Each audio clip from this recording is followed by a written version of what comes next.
What's up, guys? Let's make a spicy miso barbecue chicken fried rice. For the marinade, we're using 1 tablespoon of white miso, 1 tablespoon of fish sauce, 2 tablespoons of rice wine vinegar, 1 tablespoon of sesame oil, and 1 tablespoon of chili oil. We're also going to use 1 tablespoon of minced ginger, about a tablespoon of minced garlic, and a tablespoon of soy sauce.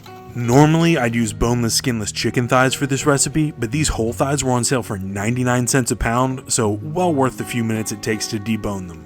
We're going to marinate these for at least 3 to 4 hours, or preferably overnight. For our fried rice, we're going to start off by dicing 1 whole onion, and then grab whatever mystery meat you happen to have in the refrigerator. Here, I'm just using some leftover kielbasa. Now, you could always do everything in one pan just out of convenience, but I like to do a little soft scramble on my eggs and add them in the fried rice last so they don't overcook.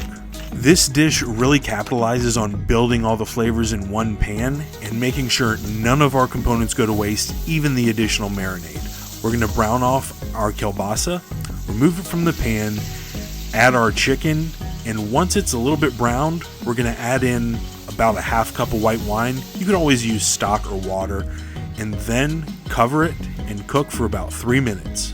At this stage, your chicken should be more or less fully cooked. Then we're going to go in with about 2 tablespoons of Bachan's Japanese barbecue sauce.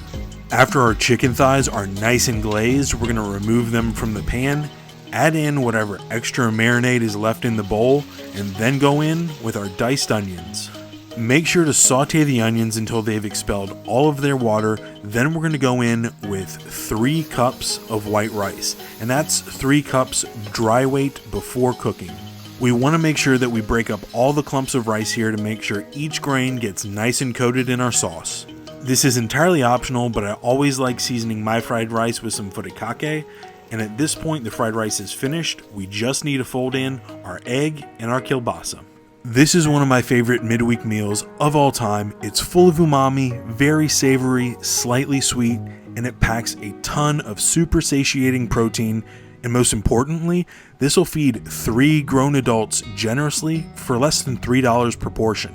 It's a big bang for your buck, delivering big, bold flavors on a budget. Bars.